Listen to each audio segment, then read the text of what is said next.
अस्सलाम वालेकुम। हम आपको अपने चैनल लिटरेरी सर्कल में खुशामदीद कहते हैं। अच्छा, आज हम जिस टॉपिक को डिस्कस करने जा रहे हैं वो है chapter number 8 of novel the Great Gatsby का। इसमें हम जो इसकी थीम्स है उसको भी डिस्कस करेंगे और उसके हम क्रिटिकल एनालिसिस इन समरी भी हम डिस्कस करेंगे।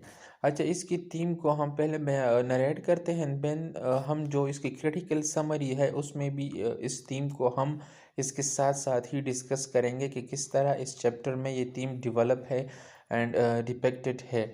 अच्छी, तो सबसे पहले जो थीम है वो इसमें नॉस्टैल्जिया है। Nostalgia simply refer to the past of a character. जब वो अपने पास्ट के बारे में सोचता है या जिंदा रहता है अपने पास्ट में, तो ये कौन सा कैरेक्टर है? ये गेट्सबे का कैरेक्टर है जो कि the protagonist of the novel है, कि किस तरह वो अपनी जो रिलेशन है डेजी के साथ उसको याद करता है इस चैप्टर में। एंड देन नेक्स्ट जो थीम है इस चैप्टर में वो है क्लास स्ट्रगल, या जो क्लास डिफरेंस है वो है इस चैप्टर में। और ये भी इसी जो गेट्स पे है एंड टॉम है एंड डेजी है, इन ही करेक्टर के ज़रिए वो थीम रिफ्लेक्ट होता है इस चैप्टर में, चैप्टर नंबर 8 में। एंड लास्ट पर जो थीम है वो है इनोसेंस वर्सेस करप्शन, कि किस तरह एक कैरेक्टर इनोसेंट है और दूसरे कैरेक्टर करप्टेड है। तो इनोसेंट कैरेक्टर ये हम जानेंगे थ्रू द आई ऑफ, ये through the mouthpiece of the narrator, the unbiased narrator Nick के ज़रिए। अच्छा, चैप्टर नंबर 8 स्टार्ट होता है कि जो निक है उसको रात को नींद नहीं आती और वो इरिटेटेड फील कर रहा होता है। एंड ये सब चीज़ें जो है ये एक फोरशेडोइंग है of a big incident that is coming in this chapter. और चूंकि निक जो है वो एक हसास and the most honest character throughout this novel है, और वो एक अनबायस्ड नरेटर है, तो उसको चीज़ों का मतलब एक फोरशेडोइंग, उसको एक इम्कान होता है कि इस तरह कुछ होने वाला है, कुछ बड़ा होने वाला है। तो जब सुबह होती है तो इसी दौरान वो जाग जाता है या उस एक्टिवेट हो जाता है जब गेट्सबे के वापस आने पर। चूंकि गेट्सबे ने, हमने पढ़ा था चैप्टर नंबर 7 में कि गेट्सबे ने सारी रात जो है वो टॉम और डेजी के घर के बाहर गुजारी। तो जब वो वापस आता है और निक उसके पास चला जाता है तो इनके दरमियान डिस्कशन होती है, और इसी डिस्कशन के ज़रिए हमें पता जो नॉस्टैल्जिया का थीम है वो रिवील होता है। और इसमें जो गेट्स पे है वो निक को अपने पास्ट के बारे में बताता है, एंड स्पेसिफिकली पास्ट के उस पार्ट के बारे में कि किस तरह गेट्स पे एंड डेजी, मतलब मैं और डेजी, जो गेट्स पे से बताते हैं कि मैं और डेजी किस तरह इकट्ठे थे और किस तरह वी वर लवर एंड किस तरह हमने वक्त गुजारा।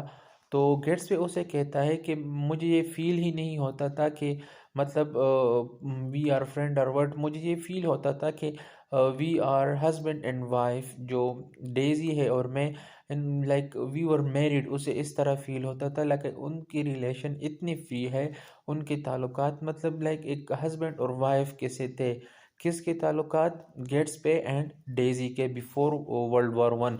लेकिन गेट्स पे कहता है क्योंकि मुझे गेट्स डेजी का क्लास जो था वो अपर क्लास था, एरिस्टोक्रेटिक क्लास था, और मैं चूंकि अपर क्लास का बंदा नहीं था, मैं लोअर क्लास का था, या आप कह लें लोअर क्लास का था।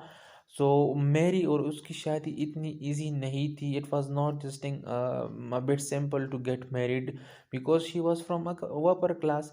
सो इसी इंसिडेंट से या इसी नॉस्टैल्जिया में ही हमें जो क्लास स्ट्रगल है उसका थीम भी रिफ्लेक्ट होता है कि किस तरह क्लास स्ट्रगल है इस नावल में, not only in this chapter number 8 but throughout this whole novel. एक क्लास स्ट्रगल हमें फील होता है या क्लास डिफरेंस जो है। तो गेट्स भी उसे कहते हैं कि मैं फिर वर्ल्ड वॉर 1 पर चला गया, लेकिन वापसी पर मैं डायरेक्ट नहीं आया, और मैं ऑक्सफोर्ड चला गया, लेकिन जब मैं वापस आया तो तब डेजी की हनीमून थी और उसकी शादी किससे हो गई थी? टॉम से। और टॉम भी एक अपर क्लास का लड़का था, और वो भी, और ये दोनों इक्वल रैंक के थे। सो यहाँ पर जो क्लास डिफरेंसेस है या क्लास क्लेश स्ट्रगल है वो डिपेक्टेड हुआ है। और नॉस्टैल्जिया, अब यहाँ से बात ख़त्म होती है और प्रेजेंस में जो सीन है वो आता है। एंड निक टॉम से गेट्स में से कहता है कि तुम इस तरह करो कि ये सीडी कुछ दिन के लिए छोड़ दो, क्योंकि अभी जो तुम्हारे कार से एक्सीडेंट हुआ है मिसेस मिल्टर का, तो हो सकता है कि तुम्हें कोई ख़तरा हो। और चूंकि निक को ये सब कुछ फील होता है, फॉरशैडो होता है, जो कि बाद में इस चैप्टर में होगा, लेकिन गेट्सवे कहते हैं कि नहीं, मैं इस तरह नहीं करूँगा। अब इसी दौरान गेट्सवे का नौकर या मुलाजिम जो होता है, एक सर्वेंट, वो आता है और वो पूछता है कि सर, मैं इस जो स्विमिंग पूल है इसको ख़ाली करूँ, क्योंकि सीज़न चेंज होने वाला है, समर ख़त्म होने वाला है। लेकिन गेट्सबे कहते हैं कि अभी तक तो मैंने इस पर मतलब प्रॉपर तरीके से इसे यूज़ ही नहीं किया, तो तुम इसे एम्प्टी ना करो वाटर से।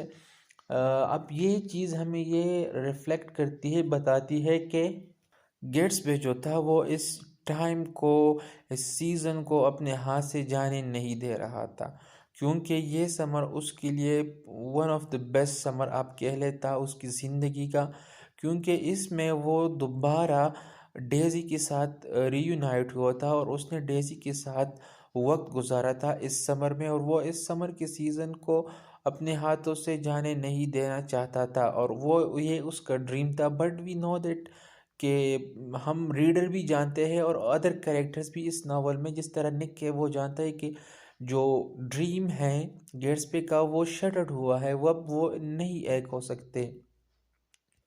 और इसी दौरान ही जो है वो निक गेट्सबे से कह सकता है कि तुम्हारी जो फीलिंग थी डेज़ी के लिए, वो मतलब इंतहाई ही प्योर थी एंड लवेबल थी, लॉयल थी। और वो कहता है कि अगर तुम इन सारे कैरेक्टर को जितने हैं इस नावल में, इनको एक साथ कर लो एंड इनकी वैल्यू एक साथ जमा कर लो, और तो आप तुमको गेट्सबे को दूसरे साइड पर हम कर दे, तो you will be more valuable and you will be looking more honest, the honesty of your personality will be higher।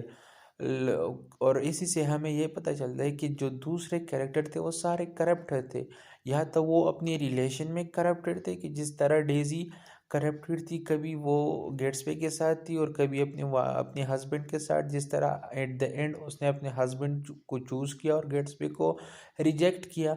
Similarly इसी तरह गेट्सबे जो डेजी है उसका जो हस्बैंड है टॉम, उसकी जो एक्स्ट्रा मैरिटल अफेयर थे, ये सब सारे तो गेट्सबे के बराबर नहीं हो सकते। तो इनोसेंस वर्सन करप्शन, ये थीम भी यहाँ पर क्लियर हो जाता है। अब इसके बाद जो सीन है वो शिफ्ट होता है कहाँ पर, वैल्यू ऑफ एशेस पर, क्योंकि ये भी एक इम्पॉर्टेंट जगह है। और वो क्यों, वो इसलिए कि यहाँ पर जो मिस्टर विल्सन है एंड वहाँ पर दूसरा जो कैरेक्टर है मिकेलिस, वो दोनों होते हैं, और मिस्टर विल्सन की वाइफ की डेथ हो गई होती है उस कार एक्सीडेंट में, मिसेस मिर्टल की। तो इसी तरह जो मिकेलिस है वो मिस्टर विल्सन को तसल्ली वगैरह देता है, तो उसके विल्सन उसे कहता है मिकेली से कि मैंने अपनी वाइफ की जो डिसऑनेस्टी थी या उसके जो एक्स्ट्रा मैरिटल अफेयर थे उसके सबूत इकट्ठे कर लिए, and she could not hide it from the eyes of God. तो वो मतलब, और गॉड ने उसे सजा दी और उसे मतलब एक्सीडेंट के तौर पर उसे मार दिया। अब मैं उस शख्स को भी मारूंगा जिसका इसके साथ अफेयर था, मतलब। और वो कहता है कि वो शख्स जिसने गाड़ी में था, जिसने इसकी एक्सीडेंट करवाई, वही इसका लवर था, या इसका जो अफेयर अफेयर था इसके साथ, वही वो था।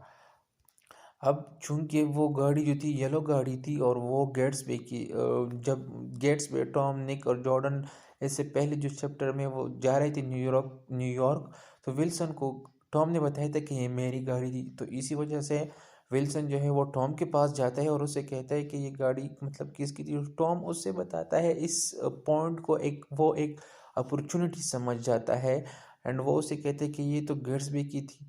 सो इसी तरह जो विल्सन है वो गेट्सबे के जो मेंशन है, होम है, वहाँ पर आ जाता है, एंड देन वहाँ पर वो गेट्सबे को स्विमिंग पूल में पाता है और वहाँ पर वो उसे शूट कर देता है। गेट्सबे को भी मारता है, एंड देन वो ख़ुद को भी शूट करता है, सुसाइड कर देता है, ख़ुद भी मर जाता है। तो यहाँ पर हमें ये चीज़ फील होती है कि ये दोनों किस चीज़ की वजह से मर गए हैं, just for the sake of womens. Gatsby जो था वो डेजी की वजह से मर गया, क्योंकि डेजी कार को ड्राइव कर रही थी। गेट्स पे ये कर सकता था कि वो लोगों को बताए कि मैं I was not driver at the time of accident, but लेकिन उसने ऐसा नहीं किया क्योंकि वो लव करता था उसके लिए, और उसी लव ही ने उसकी जान ले ली। ऑन द अदर साइड जो विल्सन था वो अपनी वाइफ की वजह से, क्योंकि वो उसकी वाइफ थी और वो उसकी एक्सीडेंट हो गई और वो मतलब उसकी बदला लेना चाहता, तो इसी वजह से उसने फिर उसकी लाइफ जो थी वो इतनी इजी नहीं थी after the death of his wife. So उसने भी ख़ुद को मार ही दिया।